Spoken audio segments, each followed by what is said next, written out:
I'm Megan with All Care Software, and I'm going to show you how to create roles and permissions and add a user to your software. So we're going to click on this roles and permissions first. Click on admin permissions. I'm actually going to delete this one because I use this for demonstration purposes, but we're going to create a new role, whatever you want to name that role. Let's just say test for the sake of this video. And then if you scroll over all the way over, you can grant access to only specific areas within the software for this person if they are assigned that role.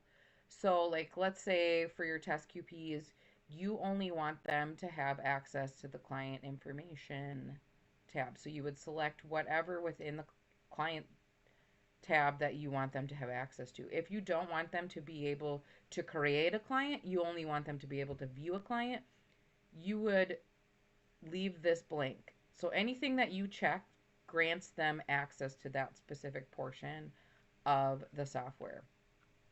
So after you've designated whatever you want that person to have or that type of person to have access to, you would go over to user and we're going to add a user.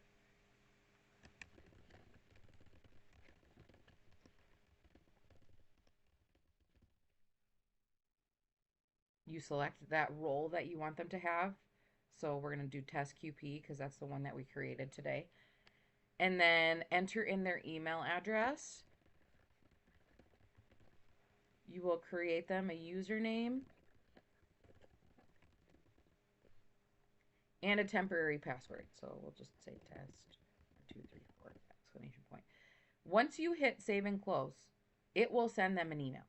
So make sure that you have all their information input correctly before you actually hit that save and close. But we're gonna just save and close. See, the email already exists, but you get the gist. So that's how you add roles and permissions. You can create different roles, all sorts of different roles. One's for your billing department, one for your HR department, one for like just your QPs, one for specific employees. Whatever you want them to have access to in the software, you can grant that, and then creating a user, you can assign that role to them so that when they log in, all they see is the things that you've given them access to. I hope this was beneficial. If you have any questions, please reach out to us at info@allcaresoftware.com.